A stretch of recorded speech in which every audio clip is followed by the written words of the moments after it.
Hey guys, Glendalock here. Welcome back to the channel. Today we're gonna be reviewing the iPad mini 1 in 2020.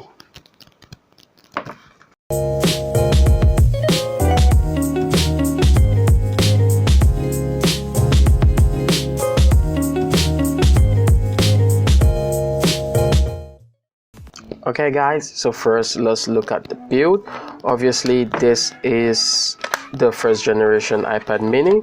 It's modeled after all other iPad mini are modeled after this variant. So the build is pretty basic. This was like, I remember when this iPad came out, like it gave all the buzz. Although right now this is definitely outdated. We have the iPad mini 5 right now, which has the Apple Pencil support. This one obviously doesn't.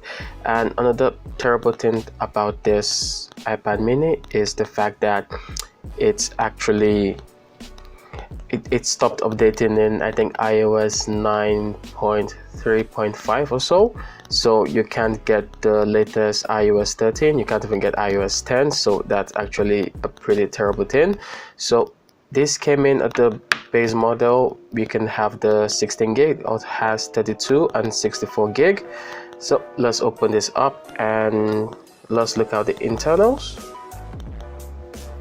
Okay guys, so like I said, this is stuck in the iOS 9.3.5, so it's pretty old, you can see. But one good thing about this is the fact that anyone that's thinking about picking this up, or anyone that's thinking about using this iPad, is definitely gonna get it for cheap.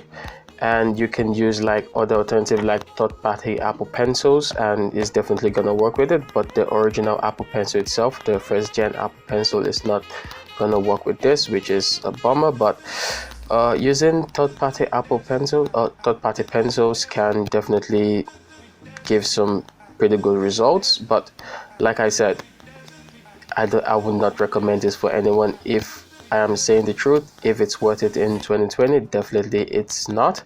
But the fact that you can jailbreak it, and once it's jailbroken, you can do lots of wonderful things with this. You can do way more better things, and definitely that's gonna help out in various ways. So if we look at it, obviously, then looking at the camera as well, the front facing camera wasn't exactly the best, but for the year it came out, I think about 7 years ago or so, it was definitely one of the best that was out at that time. But I can also remember about 7 years ago when this came out, everyone pretty much complained that it was just an iPhone 4 with a bigger screen, because basically it didn't have the iPad OS, it was just the iPhone OS like expanded. So just the iPhone with a bigger screen, not really a better camera, because cameras were basically the same thing. But like for watching movies and doing other stuff, yeah, it was definitely good, it was definitely useful. But right now, for me to recommend this, I definitely wouldn't. I would say it's better you go for the third generation iPad mini or the fourth generation iPad mini if you can.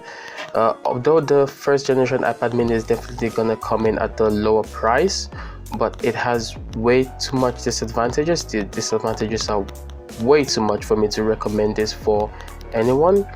But I mean, if you're on a budget and you really want to enter the whole Apple ecosystem, then I mean, this is a good start for pretty much anyone. I mean, if it's for kids, like little kids, just trying to get them to use it like for study and for other things, then yeah, I mean, it's pretty good. It's not gonna break the bank. I think refurbished they can get this about $50 to $100, which is a good price, is a bargain price for most people.